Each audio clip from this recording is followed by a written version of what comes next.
Assalamualaikum warahmatullahi wabarakatuh. Saya Abdul Mantara Trestiawan akan menjelaskan tentang masa pemerintahan Khulafaur Rasyidin, Bani Umayyah dan Bani Abbasiyah. Di sini kelompok saya adalah saya Akbar Mantara Trestiawan, NIM 80 dan Satya Rastra.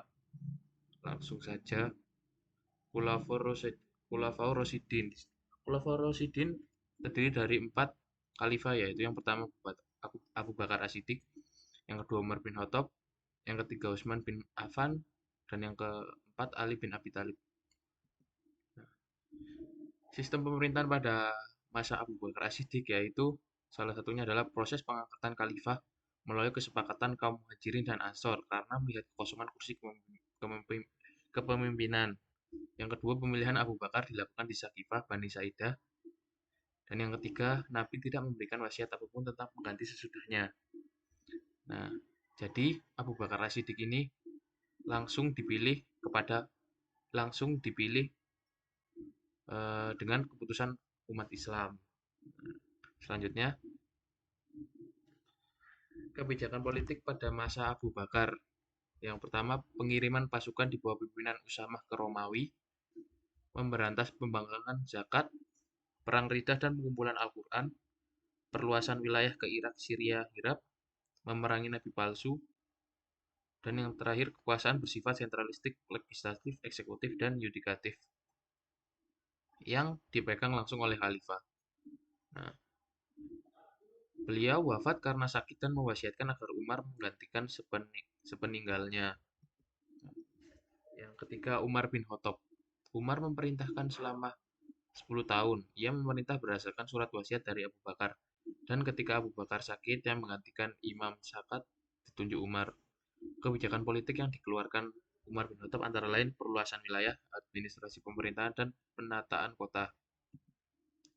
Nah, kebijakan politik Umar di sini, yaitu ekspansi wilayah pada masa Umar dilakukan secara bertahap. Yang pertama ditaklukkan yaitu Damaskus, ibu kota Syria, lalu Mesir di bawah komando Amr bin As, Irak di bawah komando Sa'ad bin Abi Waqqas, lalu Qadisiyah, Hira, dan sebagian wilayah Persia dan Mosul. Dengan demikian, pada masa Umar, kekuatan Islam meliputi seluruh jazirah Arab, Palestina, Syria, Persia, dan Mesir. Ia menempatkan gubernur-gubernur militer secara proporsional sehingga tak terjadi konflik di antara keluarga, melakukan pembagian ghanimah dan zakat sehingga ia membentuk Baitul Mal, pembagian pembagian bagi istri-istri Nabi lebih besar, sahabat, dan orang-orang yang ikut berperang. Ini adalah kebijakan lainnya yaitu membuat mata uang, mulai mengkodifikasi Al-Quran atau menyatukan Al-Quran yang tercecer, adanya penetapan tahun Hijriah dalam bidang hukum bidang yudikatif sudah merupakan badan tersendiri terpisah dari kekhalifahan, menyusun dewan-dewan. Nah, ini. Selanjutnya adalah Utsman bin Affan. Utsman dipilih sebagai hasil dari pemilihan tim formatur sama kuatnya dengan Ali. Namun atas lobi Abdurrahman Utsman menang. Kebijakan politik yang dikeluarkan Utsman selama memerintah 12 tahun dapat dibagi dua, yaitu masa kesuksesan dan masa kemunduran. Nah, kebijakan politik pada masa Utsman bin Affan. Yang pertama adalah menumpas pemberontakan, terutama di daerah Iskandariyah dan Khurasan sebagai peninggalan pada masa Umar. Selanjutnya yaitu melanjutkan perluasan yang sempat terhenti pada masa Umar, antara lain ke Asia dan Afrika. Negara-negara Balkan, Harah, Kabul, Ghazni, Turkistan, Tripoli, dan Siprus. Pertempuran yang paling sengit yaitu Zati Sawar, tiang kapal antara Utsman dan Heraklitus di Laut Tengah dimenangkan oleh umat Islam. Usaha yang telah dilintis zaman Abu Bakar dilanjutkan dengan mengkodifikasi Al-Quran Mushaf Utsmani dengan menunjuk Zaid bin Harits sebagai ketuanya. Setelah selesai dikodifikasi, maka dikirim ke para gubernur di daerah antara lain ke Yaman, Syam, Mesir, Basra, Kufah, Mekah, dan Madinah sendiri dan Mushaf yang sebelumnya dimusnahkan untuk menghindari perselisihan dan menghindari perbedaan serius dalam bacaan Al-Quran. Nah, yang terakhir adalah Ali bin Abi Thalib. Pengangkatan Ali sebagai khalifah berbeda dengan pengangkatan khalifah sebelumnya. Abu Bakar diangkat dengan peristiwa pembayatan di Sakifah Bani Saidah, Umar bin Khattab diangkat dengan wasiat Abu Bakar, dan Utsman bin Affan diangkat dengan hasil syura seperti yang diperintahkan oleh Umar. Setelah Utsman bin Affan khalifah ketiga terbunuh oleh para pemberontak, situasi politik sangat rawan. kendali keamanan kota Madinah untuk sementara dipegang oleh Ibnu Harb sampai terpilihnya khalifah baru. Setelah wafatnya Utsman, kaum muslimin meminta kesediaan Ali untuk dibaiat menjadi khalifah. Pada awalnya Ali itu menolak pembayatan itu, namun kaum muslimin terus mendesaknya karena menganggap tidak ada lagi yang lebih tepat menjadi khalifah selain beliau. Setelah Ali menerima, segenap kaum muslimin beramai-ramai membayat Ali bin Abi Thalib sebagai khalifah. Kebijakan politik pada masa Ali bin Abi Thalib. Menarik tanah-tanah yang dulu oleh Utsman dihadiahkan kepada para pendukungnya dan hasil tanah itu diserahkan kepada kas negara, memberhentikan sebagian besar gubernur yang diangkat pendahulunya. Kebijakan Ali dalam bidang fikih siasa antara lain yaitu dalam urusan korespondensi, urusan pajak, urusan angkatan bersenjata, urusan administrasi peradilan. Nah, yang selanjutnya yaitu kebijakan politik Bani Umayyah dan Bani Abbasiyah. Khilafah Bani Umayyah. Bani Umayyah diambil dari nama Umayyah, yaitu kakek dari Abu Sofyan bin Harb atau nenek moyangnya Muawiyah bin Abi Sofyan. Daulah Umayyah didirikan oleh Muawiyah bin Abi Sofyan dengan pusat pemerintahannya di Damaskus. Kekuasaan Bani Umayyah berlangsung 90 tahun, dari 41 sampai 132 Hijriah, atau 661 sampai 750 Masehi. Ibu kota negara dipindahkan dari Madinah ke Damaskus. Khalifah besar dinasti Bani Umayyah yaitu Muawiyah bin Abi Sofyan, Al-Malik ibnu Marwan, Al-Walid ibnu Abdul Malik, Umar ibnu Abdul Al-Aziz, dan Hashim ibnu Al-Malik. Memasuki masa kekuasaan Muawiyah yang menjadi awal kekuasaan Bani Umayyah, pemerintahan yang bersifat demokratis berubah menjadi monarki hereditis, yaitu kerajaan turun-temurun. Muawiyah bin Sufyan membangun daulah Bani Umayyah dengan menggunakan politik tipu daya atau tidak dengan pemilihan suara terbanyak. Suksesi kepemimpinan secara turun-temurun dimulai ketika Muawiyah mewajibkan seluruh rakyatnya menyatakan setia terhadap anaknya Yazid. Muawiyah bermaksud mencontoh monarki di Persia dan Bizantium. Tata politik pemerintahan Khilafah Bani Umayyah. Nah, Daulah Bani Umayyah melakukan ekspansi yang sempat terhenti pada masa Khalifah Utsman dan Ali. Di zaman Muawiyah, Tunisia dapat ditaklukkan. Di sebelah timur, Muawiyah dapat menguasai daerah Khurasan sampai ke Sungai Oxus dan Afghanistan sampai ke Kabul. Ekspansi ke timur dilanjutkan Khalifah Abdul Al-Malik dengan mengirimkan tentara menyeberangi Sungai Oxus.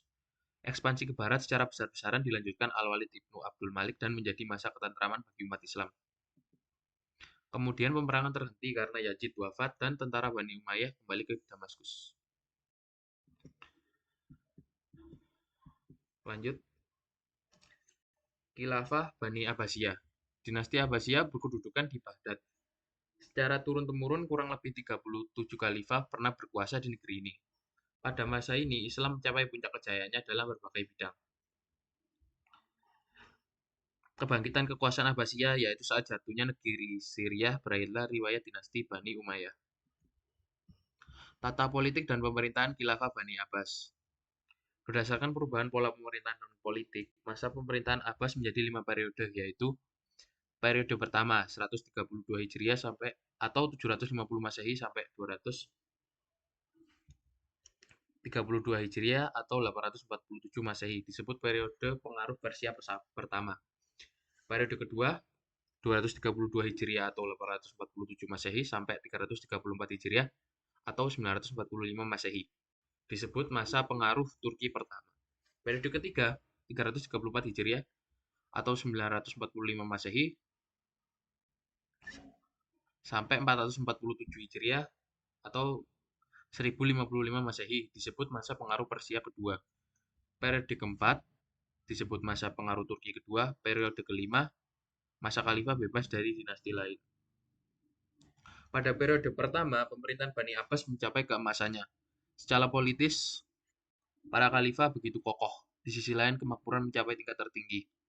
Namun, setelah periode ini berakhir, pemerintahan Bani Abbas mulai menurun dalam bidang politik. Pada masa Al-Mansur, pengertian khilafah menjadi kembali berubah. Dia berkata, "Innama ana sultan ala fi ardihi."